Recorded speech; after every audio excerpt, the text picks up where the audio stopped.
You hold a butterfly for only a moment in time, enough to make a wish or say a secret prayer. Julie is the coordinator of the first annual Hospice Butterfly Release. Julie, why did you get inspired to coordinate this event? It's a really long story, but it was kind of the neatest thing that happened. A girl came into the hospice that wanted to volunteer, who had helped out at Hospice Muskoka, and she talked about a release there, and really quickly we just felt like it was the right thing to do and we wanted to make it happen.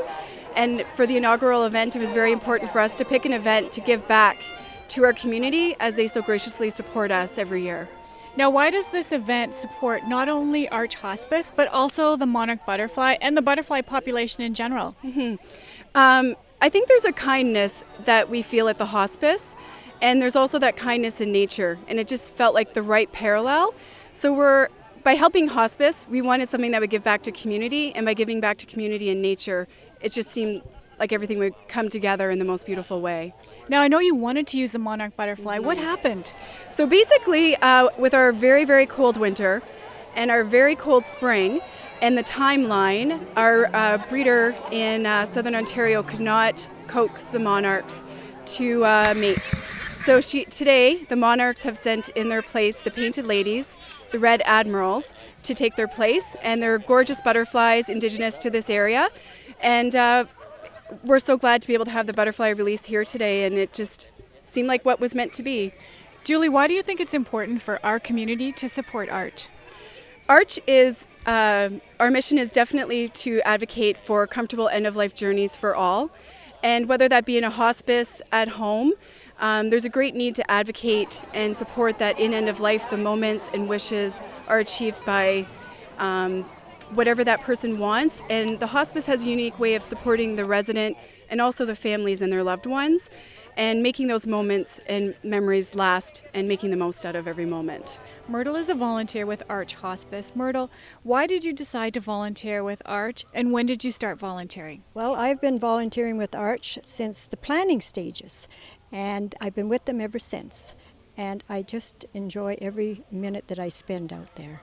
It gives me such a good feeling when I go and when I leave. I just feel really wonderful, and I'm hoping that a lot of other people will have the same, will come and be the same. And it's not a sad place, it's a happy place, you know. It's just a wonderful place to volunteer at. I'll tell you, anybody that's had anybody at Arch has said they don't know what they did before we had it.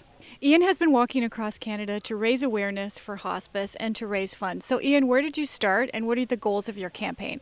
Well, I started in New Glasgow, Nova Scotia on May 21st. Our goal is to raise $25,000 for hospice palliative care in this country, and obviously to raise awareness. Only 1 in 3 Canadians actually has access to hospice palliative care, and we want to kind of make people aware of that so it's available when they need it.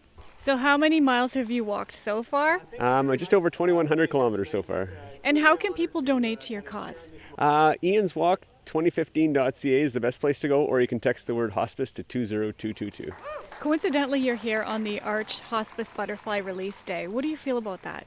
I'm really honored to be here. I've heard of these events in other towns, but I've never actually got to experience one. So I know they do amazing work here at Arch, and it's a wonderful way to honor the memory of a loved one. So I'm really happy to be here. If you would like to volunteer or to donate to Arch Hospice, please give them a call. For GoSu St. Marie, I'm Ann Gordon-Eyre.